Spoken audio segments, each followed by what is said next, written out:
774 ABC Melbourne and ABC Victoria. It seems that the job description for how to be a man has changed so extraordinarily over the last few decades that many men are left wondering how to find the sense of who they are and the opportunities of today's day and age in a way that makes sense to them. A person who knows a lot about this, President of Melbourne Men's Group, David Mallard, joins us on Afternoons. Welcome, David. Thank you. Thanks, Claire. David, you are soon to give a talk as part of Griefline's education seminar called Living a Man's Life in Today's World.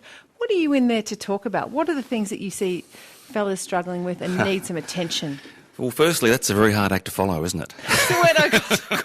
David, you came a little early and got to be part of our audience, didn't you? What a great experience that was. It certainly makes you feel alive. Certainly does. Yeah, it's a big question about men and their role. I mean, it's an interesting one. We've been running the Melbourne Men's Group for, nearly 20 years now. And basically that essentially works around a kind of, circular conversational style with no hierarchy. And it's a circle of men. Any man can come in. Open to any man. There's no political affiliations. There's no affiliations of any sort, in fact. All right, who started it? Well, actually, myself and a guy, Roger Hilton, we met at a men's program about 20 years ago, 18 years ago. And we finished that and we said, "Oh, that was an amazing experience, Roger." And we said, "Why don't we start a men's group?" And so we did, and it was pretty pathetic at the start. There was 3 or 4 of us, and we met in Roger's lounge room. But over time, it really gathered momentum, and I think as men's roles have changed, as women's roles have changed, a lot more men have been asking those deeper questions. What does it mean to be a man in today's age? David, 20 years ago you said that you went to a men's, was it a men's leadership, workshop. Men's workshop.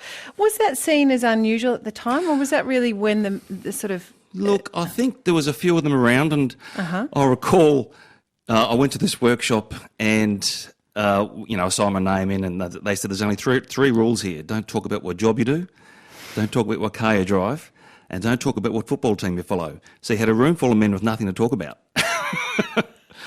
And, I think around about that age, that time, 20 years ago, there was a lot more of those sorts of workshops being offered. Increasingly, though, there's a few of them around, and men are asking questions now. What sort of questions are you finding the men are asking and needing to thrash out together? It's an interesting one. There's guys who will come to the men's group for the first time in particular, and they've taken the step. Because walking into a room full of men takes courage. And why aren't men encouraged to do that? I mean, I would think that is... I know as a woman that's been an essential part of my coping apparatus for my entire life is being able to sit in it. It's a really good question, and it starts from our culture of what does masculinity mean. When you look at the schoolyard, and if you look at a boy who emotes how he feels, or for instance if he cries, you'll soon see that he gets pushed down and said, "Be a man, man up," Don't show the emotions, don't show the tears, because that's not what men do, and that restricts, and certainly boys feel the pressure to not emote how they feel.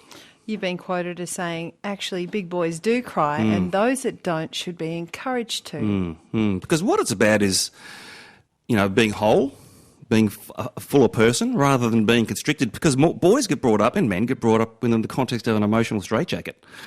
And if you look at the downstream impacts across society with violence and dysfunction, our jails are full of men. 6 men kill themselves in Australia every day. If that was whales beaching themselves, you'd have headlines all over the papers, save the whales. But you really don't see a lot of save the males. And you don't. No. And it's, it's a response that we have here. It's one of the things that we would like to be able to talk more about. Absolutely. How can we support men in being able to be who they it's are? About being fuller. And not being restricted and releasing that emotional straitjacket. And really that's what the men's group and the programs that we run twice a year, we run quite deep dive personal development programs. It's called Man's Inner Journey. And that's very transformational work because it really talks to the issue of, men have the same emotions women do, but they're not encouraged in our culture to emote them and to share them, particularly with other men. You talk about this as being a kind of a straitjacket of sorts, an emotional straitjacket. And you've said the effects of this, it can be absolutely devastating.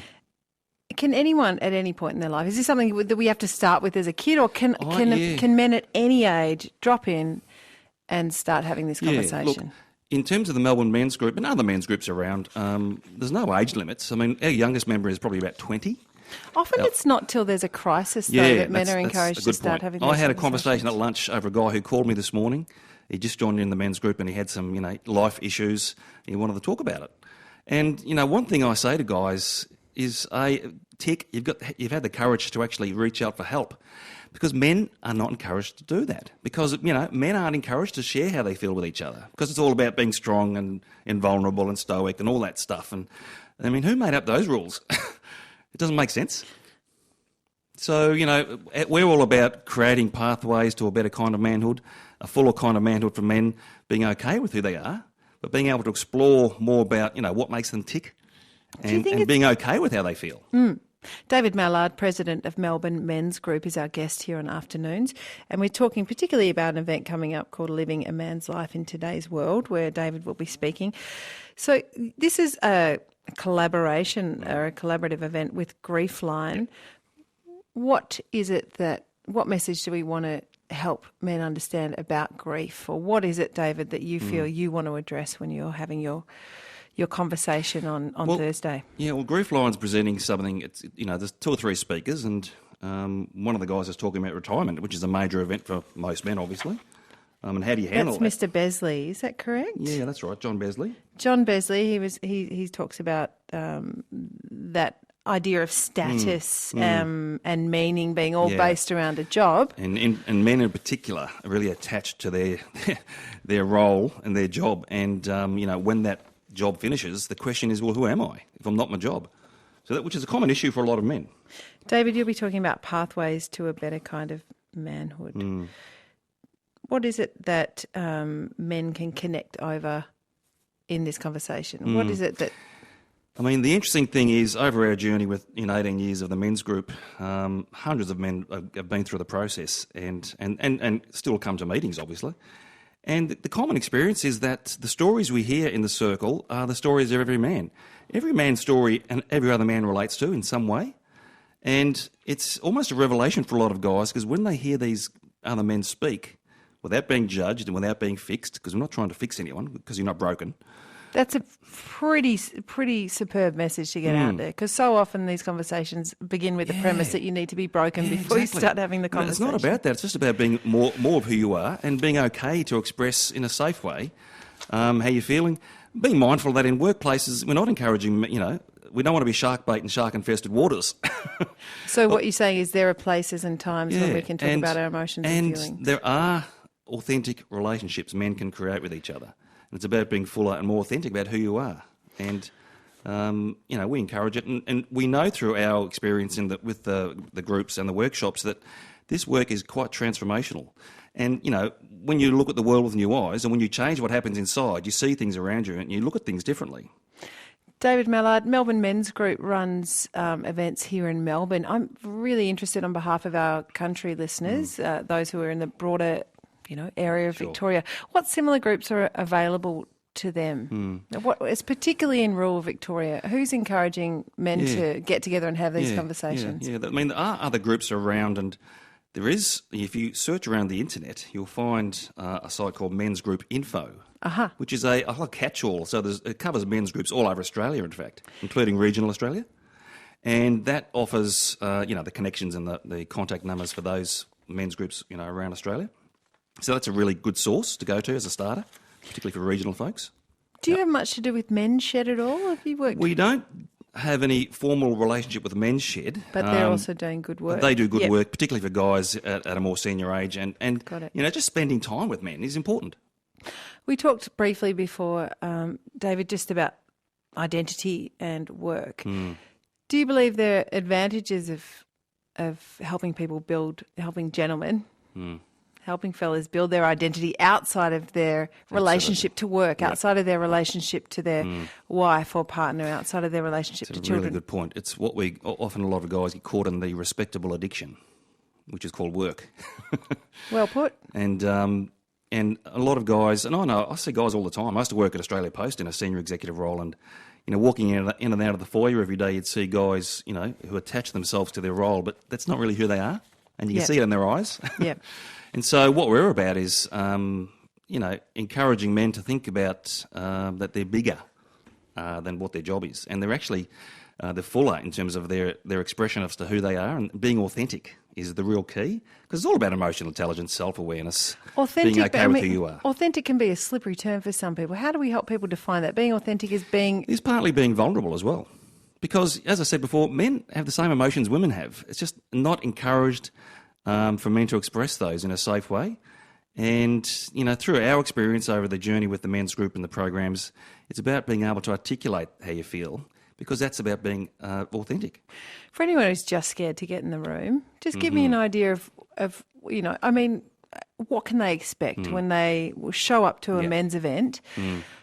Who else is in the room? How does it look? Are they going to have that moment of awkwardness? Do they just need to get in there and see what happens? We have some quite well thought out protocols. I mean, the actual the process has been unchanged for 18 years. In effect, is how we run the circles, and we're very welcoming, and we recognise and we honour the guys who come for the first time, because it takes courage. It really does, and I absolutely honour them too. So we encourage, welcome them and honour them for who they are. But they hear the fact that all these men in the room and in the circle basically have a similar story.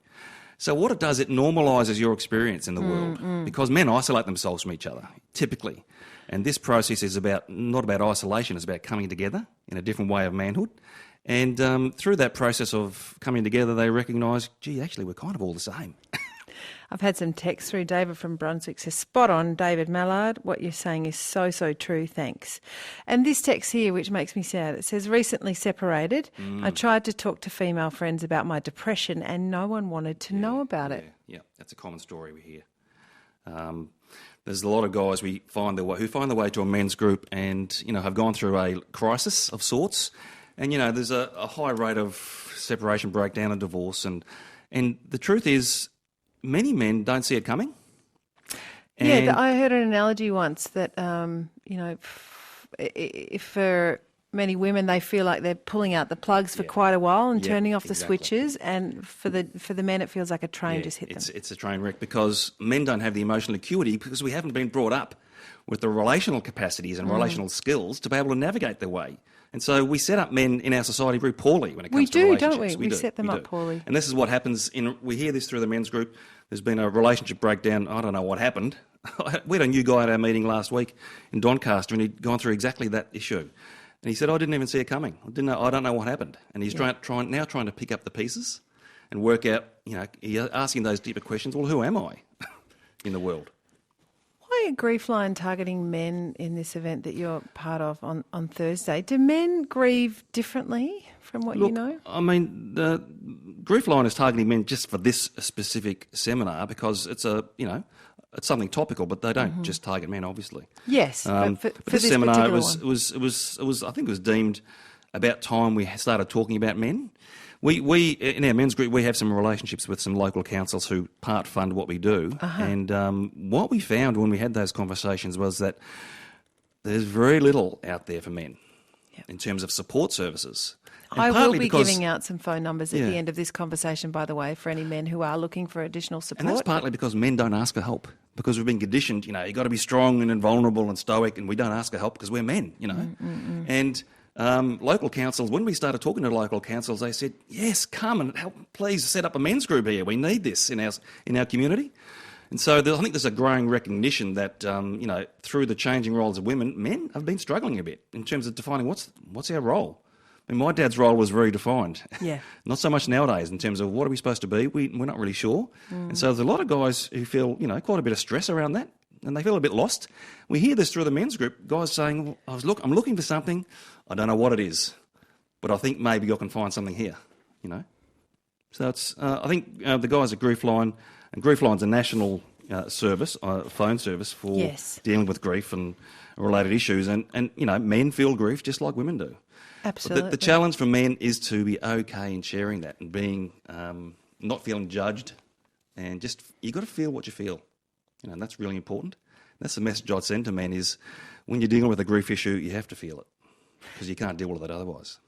David Mallard, President of Melbourne Men's Group, talking this Thursday, 4th of August, at an event called Living in a Man's World Today that takes place at 4 p.m. For inquiries, contact Griefline. The number is 9935 7444. And I also just want to give out a couple of numbers because whenever, David, we have these conversations, it can touch some tender points for anyone who's out there. I want to just let you know, of course, as usual, Lifeline number 1300 11 14. Griefline, again, just the general number is 13 11 14, not 1300. Forgive me. I always do that with with Lifeline. My apologies. Lifeline 131114. Griefline 9935 7400, and the Black Dog Institute 9382 4530. 3 places you can go for help. And David Mallard is the president of the Melbourne Men's Group. That's mensgroup.melbourne is the website. Really enjoyed our conversation. Hopefully we can have another one, David. Sure. Thanks.